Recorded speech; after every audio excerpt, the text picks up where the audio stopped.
জয়গোপাল বন্ধুরা, এখন আমরা এলাম জয়চণ্ডী স্টেশনে ট্রেন ধরতে। বার্নপুর যাব। আমাদের খুব বেশি একটা জয়চণ্ডী স্টেশনে ট্রেন ধরতে আসা হয় না। কবে এসছি মনে নেই। আমাদের ট্রেন এসে গেছে, এবার চেপে পড়ি। এই ট্রেনটা আদ্রায় ঢোকে না, তাই জয়চণ্ডীতে চাপলাম। আমরা শিলেদার্সে ঢুকে পড়লাম জুতো কিনতে। আপনাদের দাদা বসে পড়ল, ছেলেকে বলল পছন্দ করতে। ছেলে একটি ব্লু কালারের জুতো পছন্দ করে তার বাবাকে দেখাচ্ছে। আমার ছেলের পায়ের সাইজ বেশ লম্বা, তাই জুতো পছন্দ হলেও ওই সাইজ পাওয়া খুব মুশকিল হয়ে যায়। 10 নম্বরও হয়, আবার 11 নম্বরও লাগে। আদি নিজে পছন্দ করে একটা স্কুল ব্যাগ নিয়ে নিয়েছে। ভারী খুশি ও ব্যাগটা পেয়ে। 3 ভাই মিলে জুতো পছন্দ করছে। এইদিকে মনোজও পছন্দ করছে। এইদিকে বাবা, আবৃত্তি, টিনা ও আদি আছে। যাই, এবার উপর থেকে ঘুরে আসি। উপরে বাচ্চা ও লেডিসদের জুতো আছে। একসঙ্গে অনেকগুলো দেখলে ঠিক পছন্দ করা যায় না, কোনটা নেব আর কোনটা নেব না। ছেলে আর আপনাদের দাদা পছন্দ করে আমাকে শু কিনে দিল। আমার ও ছেলের শু কেনা হয়ে গেল। আপনাদের দাদা ব্যাগ নেবে একটা, তাই পছন্দ করছে।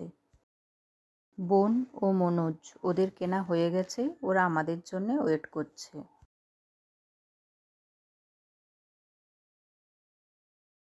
সবার জুতো কেনা হয়ে গেল। এবার শিলাদার্স থেকে আমরা বেরিয়ে পড়লাম। সামনেই পয়লা বৈশাখ পেরোলো তো, তাই সেনকোগোলটা খুব সুন্দর করে সাজিয়েছে, পাখা দিয়ে, কুলো দিয়ে। দুর্দান্ত লাগছে দেখতে। এবার আমরা সবাই চলে এলাম বাজার কলকাতাতে। দাঁড়ান, ব্যাগগুলো সব রেখে আসি। ব্যাগ রেখে আমরা সবাই ভিতরে ঢুকে পড়লাম।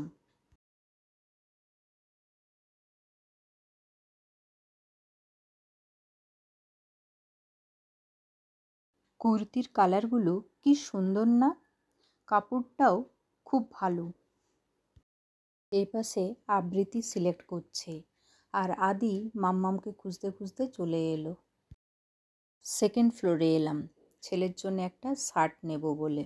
সামনে ছেলের জন্মদিন আসছে তো, তাই জুতো, ড্রেস সব কেনার জন্যেই এই মার্কেটে আসা আজকে। এটা 3rd ফ্লোর। এখান থেকে ভিউটা কি সুন্দর লাগছে দেখুন। এবার আমরা 4th ফ্লোরে চলে এলাম। এখানে লিফট খারাপ হয়ে গেছে, তাই সিঁড়ি দিয়েই আসতে হলো। 2 ভাই বোন কি সুইট দেখুন।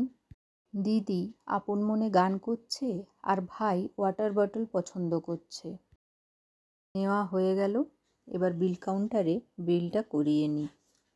বাজার কলকাতাতে কাপড়ের কোয়ালিটিটা খুব ভালো থাকে, আর রিজনেবল রেটেই পাওয়া যায়। যাক, এখানে ছেলের পছন্দ মতোই সব পেয়ে গেলাম। আমরা এলাম আসানসোল গ্যালাক্সি মলে। এত সামনে এসছি যখন, ছেলে বলল চলো মল থেকে একবার ঘুরে আসি। অনেক দিন আসা হয়নি, 2 বছর পর আসছি। চলুন ভেতরে যাই। ভেতরে ঢুকতেই লেফট সাইডে দেখি একটা স্টেজ বানানো আছে। মনে হচ্ছে বাচ্চাদের মডেলিং শো হবে।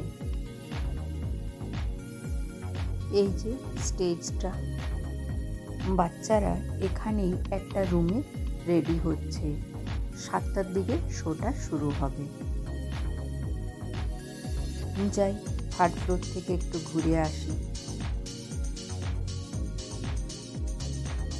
4টের সময় এসে গেছি বলে চারিদিকটা ফাঁকা ফাঁকা লাগছে।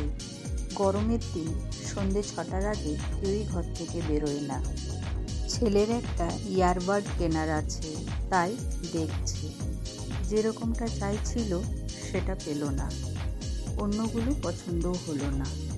আজকালকার ছেলে তো বুঝতেই পারছেন, পছন্দ না হলে জিনিস নিতে চায় না।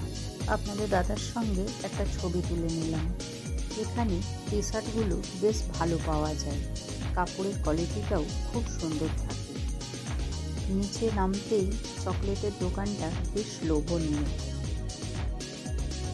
যাই কিছু গ্রোসারি আইটেম নিয়ে নিই। আর ছেলের পছন্দের কেক বিস্কিট এগুলো তো আছেই। এই মলগুলোতে মনে হয় চুম্বক দেওয়া থাকে, কিছু কিনবো না বললেও অনেক কিছুই কেনা হয়ে গেল। এখানে সিনেমা হলটা বন্ধ হওয়ার পর থেকে খুব বেশি একটা আসা হয় না। আগে মাঝে মধ্যেই মুভি দেখতে চলে আসতাম।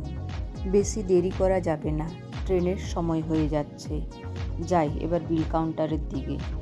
আমি যেখানেই যাই একটা করে বিগ শপার সঙ্গে নিয়ে থাকি, খুব সুবিধা হয়। এই যে চেয়ার সাজাচ্ছে, এরপর শো শুরু হবে। আপনাদের যদি আমার এই ভিডিওটি ভালো লেগে থাকে তাহলে একটা লাইক আর সাবস্ক্রাইব করে দেবেন। আজ এখানেই শেষ করছি বন্ধুরা, সকলে খুব ভালো থাকবেন, সুস্থ থাকবেন। পরের একটা ব্লগে আবার আপনাদের সঙ্গে দেখা হবে।